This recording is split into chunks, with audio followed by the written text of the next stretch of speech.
Ok, Bonjour, je suis Issaka Diaby, président du collectif des victimes en Côte d'Ivoire, défenseur des droits de l'homme et acteur de justice transitionnelle, engagé aussi dans toute action pour permettre à la Côte d'Ivoire de retrouver ses lustres d'antan en luttant efficacement contre les conflits communautaires. Conflits communautaires, on y est parce que depuis un certain nombre de temps, nous avons constaté malheureusement que des tensions couvrent entre la communauté malienne et la communauté ivoirienne, tant en Côte d'Ivoire ici, qu'éventuellement au Mali ou ailleurs dans le monde, si je me réfère à des déclarations vraiment incendiaires sur les réseaux sociaux. Cette tension est née de l'affaire dite des 49 personnes arrêtées à l'aéroport de Bamako, considérées par la junte au pouvoir au Mali comme étant des mercenaires venus sur le territoire malien pour commettre un coup d'État et n'est-ce pas fragiliser, n'est-ce pas la sortie de crise au Mali qui depuis un certain nombre de temps est martyrisée par les attaques terroristes.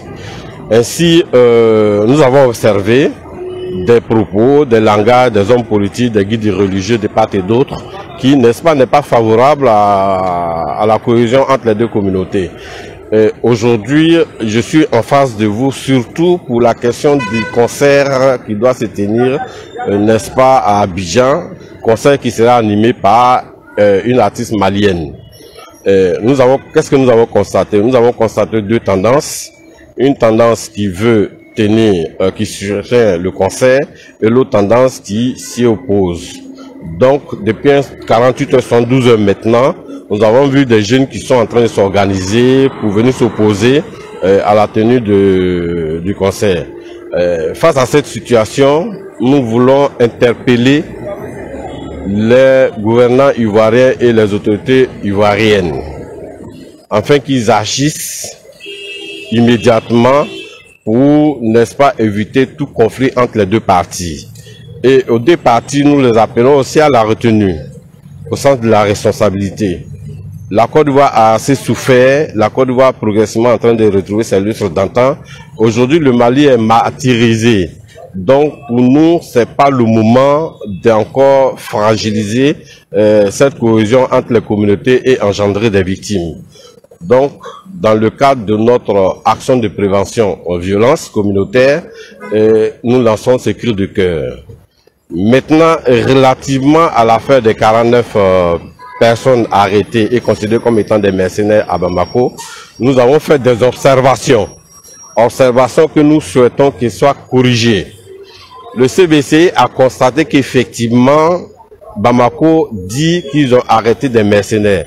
Mais le CVCI ne comprend pas pourquoi les avions qui ont arrêté ces mercenaires ne sont pas saisis. Pourquoi les pilotes, n'est-ce pas, qui ont transporté ces mercenaires ne sont pas arrêtés. Le CVCI ne comprend pas pourquoi le directeur de l'aéroport de Bamako aussi doit être arrêté parce que c'est lui qui a autorisé à ces supposés mercenaires d'atterrir sur le sol malien. Et on ne peut pas comprendre que le Mali, qui est un pays souverain,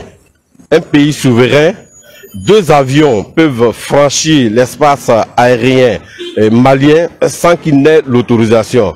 Celui aussi qui a donné l'autorisation à ces avions d'atterrir, de pénétrer l'espace aérien malien, doit aussi être arrêté.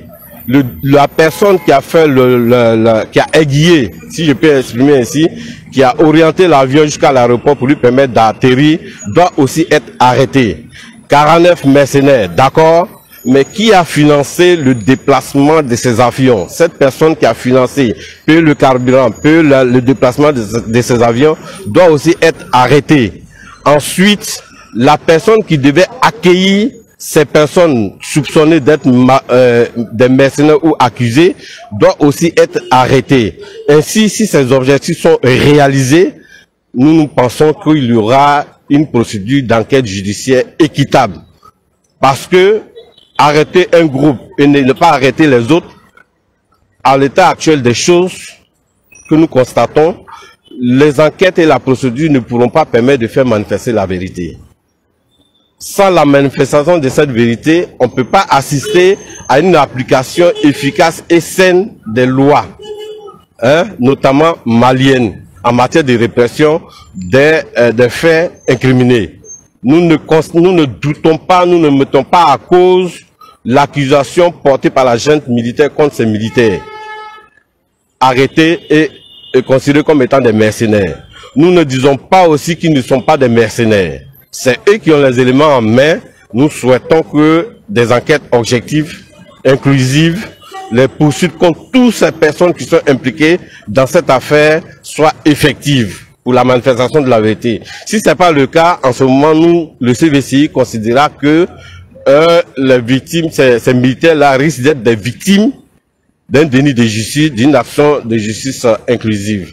Et là, nous nous réservons le droit de nous engager dans des actions contre cette situation. Ça, c'est le premier point. Le second point, le CVCI est opposé à toute idée de régler cette situation par des conflits militaires. Parce que nous constatons que des gens appellent à des conflits militaires. Non. Le CVCI y est opposé. Le CVCI se donne le droit de rencontrer les autorités militaires, et même peut-être éventuellement le président de la République, pour qu'il nous donne l'assurance qu'il n'y aura jamais de conflit armé entre la Côte d'Ivoire et le Mali. Ensuite, le CVCI est opposé à toute idée d'exécuter les mandats d'arrêt émis contre des hommes politiques qui sont ici réfugiés en Côte d'Ivoire, qu'ils utilisent, s'ils ont des reproches à leur faire, qu'ils utilisent une commission rogatoire. Il n'est pas question que ces personnes soient, n'est-ce pas, livrées aux autorités maliennes. Et ensuite, le dernier point sur action à laquelle le CVCI s'oppose, nous demandons au gouvernement ivoirien, au président de la République, de ne jamais interrompre la fourniture d'électricité au Mali.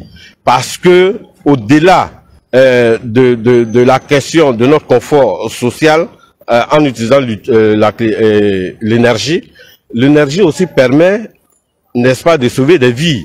Les hôpitaux au Mali, en Côte d'Ivoire et partout ailleurs dans le monde sont soutenus et sont opérationnels grâce à l'énergie. Voici un certain nombre de points que nous voulons soulever et qui, n'est-ce pas, peut être la source de nos actions futures et lutter contre efficacement. Donc nous appelons une fois de plus que s'il y a des mercenaires, c'est qu'il y a des personnes qui ont transporté ces mercenaires.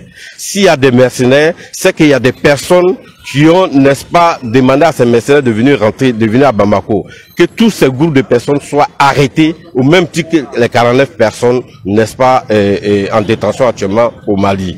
Ensuite... Est-ce que vous demandez que ces 49 soldats-là soient libérés? Ou bien vous demandez que la procédure soit suivie? Non, aujourd'hui, nous assistons à deux actions. Nous assistons à une action judiciaire que nous souhaitons inclusive, afin que la vérité soit manifestée, que tous ceux qui sont impliqués dans cette affaire soient arrêtés au même titre que les 49 personnes. Ensuite, de l'autre, nous assistons à une action dite diplomatique. C'est aussi une solution que nous ne rejetons pas, n'est-ce pas? Parce qu'aujourd'hui, je vous rappelle qu'il y a eu la crise en Côte d'Ivoire, il y a eu des personnes qui ont été tuées, il y a eu des poursuites judiciaires, tout le monde n'a pas été poursuivi, mais à travers les actions de la justice traditionnelle, notamment le processus de réconciliation et de dialogue politique, aujourd'hui, des victimes et des bourreaux vivent ensemble. Parmi lesquels victimes, il faut le rappeler, des Maliens qui ont été tués ici en Côte d'Ivoire, parmi lesquels auteurs des crimes qui ne sont pas poursuivis, des Maliens aussi, qui ont, n'est-ce pas, commis des crimes en Côte d'Ivoire. Mais là, il y a mort d'hommes. La justice traditionnelle, avec nos actions, avec les actions de tout le monde, on a réussi à régler cette question sans que quelqu'un ne soit mis en prison. Donc, que ceux qui sont engagés diplomatiquement dans cette affaire, si c'est une solution pour régler, s'inspire du modèle du processus de réconciliation engagé en Côte d'Ivoire pour régler ce problème. Donc, tout règlement efficient de cette solution sera agréablement accueilli par le collectif des victimes en Côte d'Ivoire, à condition que la cohésion entre les populations ivoiriennes et maliennes soit préservée. Merci.